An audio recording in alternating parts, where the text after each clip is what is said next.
Now back to our top story. 7-hydroxymutragenine, or 7-OH, is under fire by regulators and lawmakers. Yet now the city of Rockford may join a growing list of communities to restrict it. WIFR's Nathaniel Langley learns what's behind the possible regulation. Daniel Sidney, 7-OH products support a billion-dollar industry, but some in the Kratom business warn money shouldn't go before keeping people safe. There's no law to prevent somebody from being stupid. Rockford City Council member Tim Durkee believes in guardrails on 7-hydroxymutragenine, or 7-OH. If you're going to put that into your body, I guess you have a right to do that because you have a right to be stupid. 7-OH comes from a tiny part in the kratom leaf and is synthesized in a lab to make more potent versions that's put in products sold right here in Rockford. It has a high dependency, a high overdose. It's problematic. Dr. Durkee wants the city to ban shops from selling the chemical compound.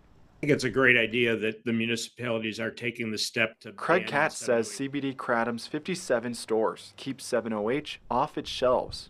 We have to make sure that the consumers of our products are safe.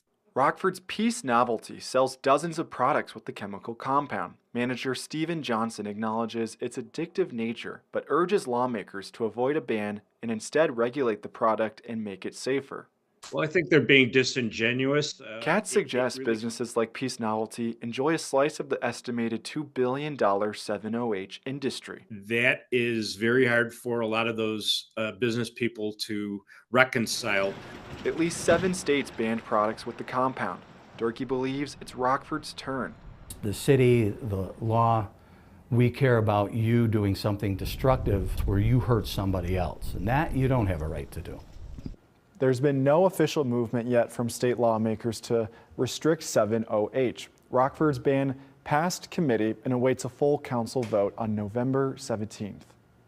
In Peace Novelty's statement, the manager adds his store informs customers of the compound's risk before any purchase. He suggests customers avoid daily usage, and if they need help, ask his shop for support.